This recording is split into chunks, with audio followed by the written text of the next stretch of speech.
शुरुआत से पहले एक जानकारी आपको दे दें, दी ललन टॉप शो अब देखिए लाइव रोज रात 8 बजे यूट्यूब से भी पहले आपको दिख जाएगा। डाउनलोड कीजिए दी ललन टॉप ऐप, एंड्रॉइड और एप्पल दोनों डिवाइसेस पर। ऐप अगर आप डाउनलोड करेंगे तो आपको हमारी नई पेशकश बाजा भी उसको आप एक्सेस कर पाएंगे। अब आते हैं तारीख पर। ब्रिटिश हुकूमत में दूध उत्पादक किसानों की हालत बेहद खराब थे। वजह थी मिल्क मार्केटिंग सिस्टम, जिससे बिचौलिए कंट्रोल करते थे। ये बिचौलिए बेहद कम कीमत पर किसानों से दूध लेते और ज़्यादा कीमत पर कंपनियों या बड़े व्यापारियों को बेच देते। इन्हें भारी मुनाफा होता ऑब्वियसली। इस तंत्र में फंसना किसान की मजबूरी थी। दूध एक जल्द खराब होने वाला आइटम है, इसीलिए जो भी औने पौने दाम मिलते बिचौलियों से किसानों को बेचना ही पड़ता, क्योंकि घर कहाँ ले जाएंगे, रेफ्रिजरेशन था नहीं। गुजरात का खेड़ा ज़िला, जिसके एक हिस्से को अब आणंद ज़िले के नाम से जाना जाता है, यहाँ के किसान भी इस समस्या से खासे परेशान थे। उनकी परेशानी 1945 में तब और बढ़ गई जब बॉम्बे की सरकार ने बॉम्बे मिल्क स्कीम शुरू की। दर्शक जानते ही हैं कि आणंद, गुजरात का पूरा इलाका पहले बम्बई में आता था। वापस लौटते हैं किस्से पर। ये स्कीम दूध का इलाका कहे जाने वाले गुजरात के खेड़ा ज़िले को दिमाग में रखकर बनाई गई थी, लेकिन बॉम्बे खेड़ा से तकरीबन 420 किलोमीटर दूर था। ऐसे में कहा गया कि दूध को पहले ही खेड़ा में ही पैस्चराइज किया जाए और फिर बम्बई ले जाया जाए। इसके लिए बॉम्बे की सरकार ने ब्रिटिश मिल्क प्रोडक्ट कंपनी पॉलसन्स को ठेका दिया। इस योजना में जितने भी लोग शामिल थे सभी खुश थे, सिवाय दूध उत्पादक किसानों को छोड़कर, क्योंकि उनके हाथ से अभी भी दूध बिचौलियों को ही कंपनी तक ले जाना था, यानी उन्हें औने पौने दाम ही मिलते। कई महीनों तक ऐसा ही चला। फिर एक किसान नेता त्रिभुवन दास पटेल ने किसानों की समस्या को उठाने का फैसला किया। कांग्रेस पार्टी के बड़े नेता सरदार पटेल भी खेड़ा से ही थे। त्रिभुवन दास सरदार पटेल से जाके मिले। पटेल ने उन्हें सलाह दी कि किसानों की अपनी खुद की एक कोऑपरेटिव सोसाइटी बना लो, जिसका खुद का एक पैस्चराइजेशन प्लांट हो और किसानों की कोऑपरेटिव सोसाइटी सीधे बॉम्बे को दूध सप्लाई कर दे। इससे बिचौलियों का चक्कर खत्म हो जाएगा, मालकियत किसानों की हो जाएगी। सरदार पटेल का मशवरा अच्छा था, लेकिन इसमें एक बहुत बड़ी दिक्कत थी। वो ये कि क्या ब्रिटिश सरकार किसानों को कोऑपरेटिव सोसाइटी बनाने की परमिशन देगी? क्या किसान सोसाइटी बना सके? क्या उन्हें सरकार से परमिशन मिली? फिर कैसे उनके बीच एक 30 साल का युवा वर्गीस कुरियन पहुंच गया, जिसने इन किसानों की जिंदगी बदली? साथ ही आज के एपिसोड में जानेंगे कि कैसे गुजरात के खेड़ा जिले से निकले एक आइडिया से पूरे देश में दूध की नदियां भी बहीं। Brought to you by Kuku FM. Download the app now. नमस्कार, मेरा नाम है निखिल और आप देख रहे हैं तारीख, जिसमें हम सुनाते हैं उस तारीख से जुड़ी भारत की ऐतिहासिक कहानियां। आज हम बात करेंगे सफ़ेद क्रांति के जनक वर्गीस कुरियन की। आज इस महान शख्सियत की बरसी है। शुरुआत से पहले काम की जानकारी, इतिहास में अगर आप दिलचस्पी रखते हैं तो आपको एक किताब का नाम बताते हैं, game plan for dividing India. इस नाम की ऑडियो बुक आपको मिलेगी कुकू एफएम ऐप पर। साथ ही कुकू एफएम का प्रीमियम सब्सक्रिप्शन भी आपको 50% की छूट में मिल सकता है, बशर्ते आप पहले 500 लकी लोगों में हो। इसके लिए आपको डालना होगा एक कोड LT50। अब आते हैं मुद्दे पर। वल्लभ भाई पटेल के कहने पर 4 जनवरी 1946 को मोरारजी देसाई खेड़ा पहुंचते हैं। वो किसानों की एक मीटिंग बुलाते हैं और उन्हें बताते हैं कि ज़िले के हर गांव में एक कोऑपरेटिव सोसाइटी होगी और ज़िले में किसानों की ही एक बड़ी यूनियन होगी। गांव की कोऑपरेटिव सोसाइटी दूध इकट्ठा कर यूनियन को देगी। यूनियन के पास अपना दूध का प्लांट होगा और सरकार को दूध लेने के लिए इस यूनियन से एक समझौता करना पड़ेगा। अगर सरकार नहीं करती ऐसा तो किसान स्ट्राइक करेंगे और किसी भी बिचौलियों को दूध नहीं देंगे। ब्रिटिश सरकार ने किसानों की बात नहीं मानी, कोऑपरेटिव सोसाइटी भी नहीं बनाने दी। स्ट्राइक शुरू हुई। 15 दिनों तक खेड़ा जिले से दूध की एक बूंद भी बॉम्बे नहीं गई और आखिरकार बॉम्बे मिल्क स्कीम से जुड़े अंग्रेजी अफसरों को झुकना ही पड़ा और उन्होंने किसानों की डिमांड को माना। Kheda district cooperative milk producer union नाम से कोऑपरेटिव सोसाइटी बनी। इस सोसाइटी को आधिकारिक रूप से 14 दिसंबर 1946 को रजिस्टर किया गया। सोसाइटी ने जून 1948 से अपने प्लांट में दूध पैस्चराइज करना शुरू किया। उस समय महज 2 गांवों के किसान 250 लीटर ही दूध ला पाते थे, लेकिन अगले 6 महीने में ही कोऑपरेटिव सोसाइटी से 400 से ज़्यादा और किसान जुड़ गए और करीब 4000 लीटर दूध इकट्ठा होने लगा। 1949 में वर्गीस कुरियन गुजरात के खेड़ा इलाके में पहुंचते हैं। खेड़ा में सरकार ने एक मक्खन निकालने का कारखाना यानी क्रीमरी खोली थी, जिसमें उन्हें बतौर डेयरी इंजीनियर भेजा गया था। कुरियन साल भर पहले अमेरिका की मिशिगन यूनिवर्सिटी से मैकेनिकल इंजीनियरिंग की डिग्री लेकर भारत आए थे, जिसमें डेयरी इंजीनियरिंग भी एक विषय था। पढ़ाई सरकारी स्कॉलरशिप पे की थी, इसलिए सरकारी शर्त के तहत उन्हें करीब 3 साल सरकारी संस्था में काम करना था। कुरियन खेड़ा पहुंचे तो उनकी मुलाकात खेड़ा के किसान नेता त्रिभुवन दास पटेल से हुई। कई मुलाकातों के बाद अच्छी जान पहचान हो गई और कोऑपरेटिव डेयरी के कई मामलों में कुरियन उनकी मदद करने लगे। 1949 में किसानों की कोऑपरेटिव डेयरी में नया प्लांट लगाने में भी कुरियन ने मदद की।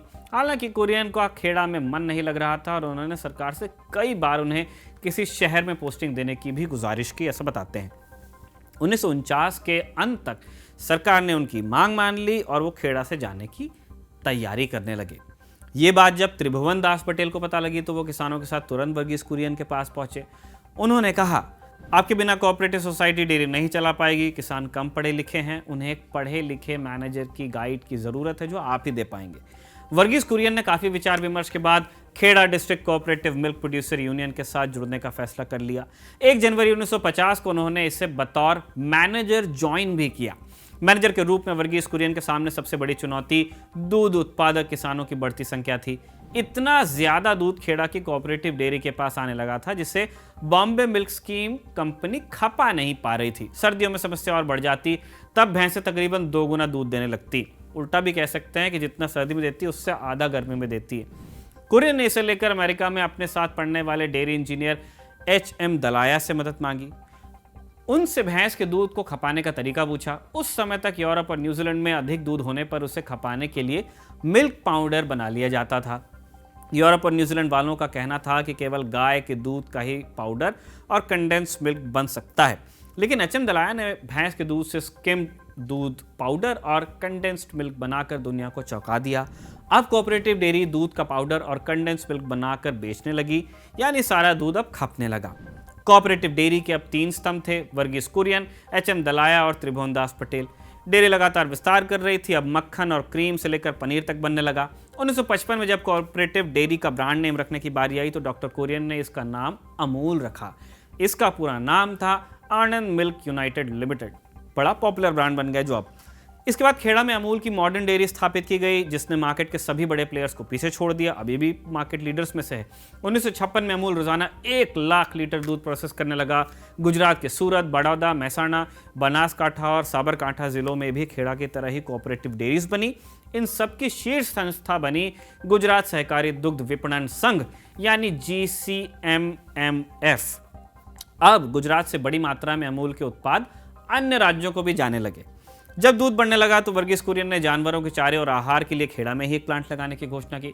1964 में प्लांट बनके यह तैयार भी हो गया और देश के तत्कालीन प्रधानमंत्री लाल बहादुर शास्त्री इसका उद्घाटन करने के लिए आए। उन्होंने इस दौरान खेड़ा के किसी एक गांव में एक किसान के घर रात गुजारने का फैसला लिया। गांव के किसानों का रहन सहन देखकर वो हैरान थे। रात में गांव वालों के बीच बैठे शास्त्री ने उनसे पूछा, मैं पूरा भारत घूमकर आया हूं, लेकिन खेड़ा के गांव में मैंने किसानों को जितना संपन्न और खुशहाल देखा है, इतना कहीं दूसरी जगह नहीं देखा। इसका कारण क्या है? किसानों का जवाब था वर्गीस कुरियन का डेयरी मॉडल। प्रधानमंत्री को बताया गया कि अमूल को हजारों दूध उत्पादक किसानों ने ही शुरू किया, वो ही उसके मालिक हैं। बिचौलियों का कोई चक्कर नहीं है और इस वजह से दूध की बाजार में जो कीमत है उसका 80% तक हिस्सा किसान को मिल जाता है, जो असली हकदार है उसका। लाल बहादुर शास्त्री ने वर्गीस कुरियन से फिर बात की। उन्होंने कहा, मुझे अमूल का मॉडल पूरे देश में लागू करना है। मुझे देश के हर दूध उत्पादक किसान को ऐसा ही खुशहाल देखना है और आप इसका ब्लूप्रिंट यानी एक प्लान तैयार करके दिल्ली में प्रधानमंत्री कार्यालय पहुंचिए। वर्गीस कुरियन कई बार ब्लूप्रिंट बनाकर दिल्ली पहुंचे, लेकिन बात आगे नहीं बढ़ रही थी। इस बीच यूरोपीय देशों में दूध की पैदावार अचानक से बढ़ गई। उनके पास 2 ही विकल्प थे कि या तो समुद्र में बहाएं या फिर गरीब देशों को दूध या उसके उत्पाद दे दें। भारत ने यूरोप से दूध के उत्पाद ले लिए, जिसमें स्किम्ड मिल्क पाउडर और बटर ऑयल था। सरकार ने योजना बनाई कि इन उत्पादों को मिक्स करके दूध बनाएंगे, जिससे गांवों में बच्चे और बुजुर्गों को मुफ्त में दिया जाएगा। ये खबर सुनते ही वर्गीस कुरियन सरकार में बैठे लोगों से दिल्ली जाकर मिले। उन्होंने कहा कि सरकार को ऐसा करना नहीं चाहिए, वो नहीं कर सकते ऐसा। जबकि लोगों को फ्री दूध मिल जाएगा तो दूध उत्पादक किसान दूध का उत्पादन बंद कर देंगे। जब लोगों को दूध फ्री मिलेगा तो वो उत्पादन क्यों करेंगे और साथ ही दूध बिकेगा भी कम। अधिकारियों ने कुरियन से पूछा कि क्या उनके पास इसका कोई उपाय है। उन्होंने जवाब दिया, बिल्कुल मेरे पास उपाय है। आप हमें यूरोप से आया स्किम्ड मिल्क पाउडर और बटर ऑयल दे दीजिए, हम उसे दूध बनाकर बेचेंगे। जो पैसा आएगा उससे वो योजना शुरू होगी, जिसके लिए प्रधानमंत्री लाल बहादुर शास्त्री ने उनसे ब्लूप्रिंट देने को कहा था।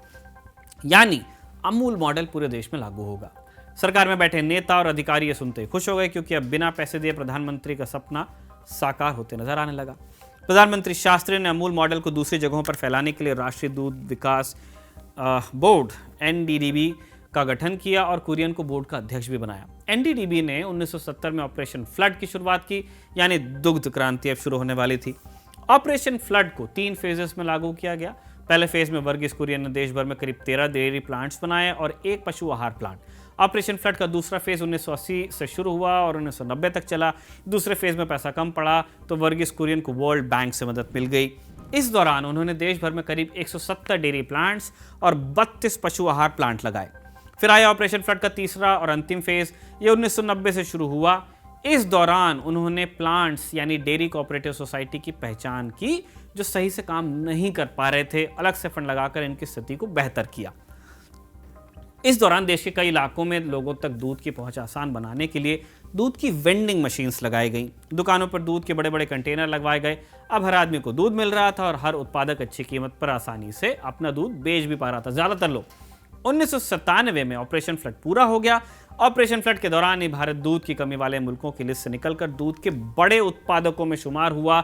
1998 में वो दुनिया में सबसे ज्यादा दूध उत्पादन करने वाला देश बन गया। अब भी पहले 2 में रहता है, कभी 3 में।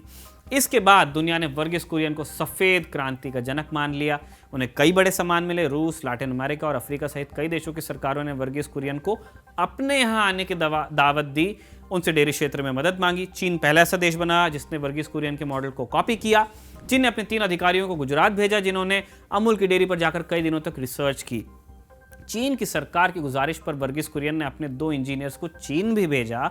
चीन ने वर्गीस कुरियन की मदद से ही इस तरह अपना ऑपरेशन फ्लड शुरू किया था। आज के लिए इतना ही। तारीख के अगले एपिसोड में आपसे फिर मुलाकात होगी। इस एपिसोड को बड़ी मेहनत से लिखा था हमारे साथी अभय ने और कैमरे पर रिकॉर्ड किया था जतिन ने। देखते रहिए द ललन टॉप।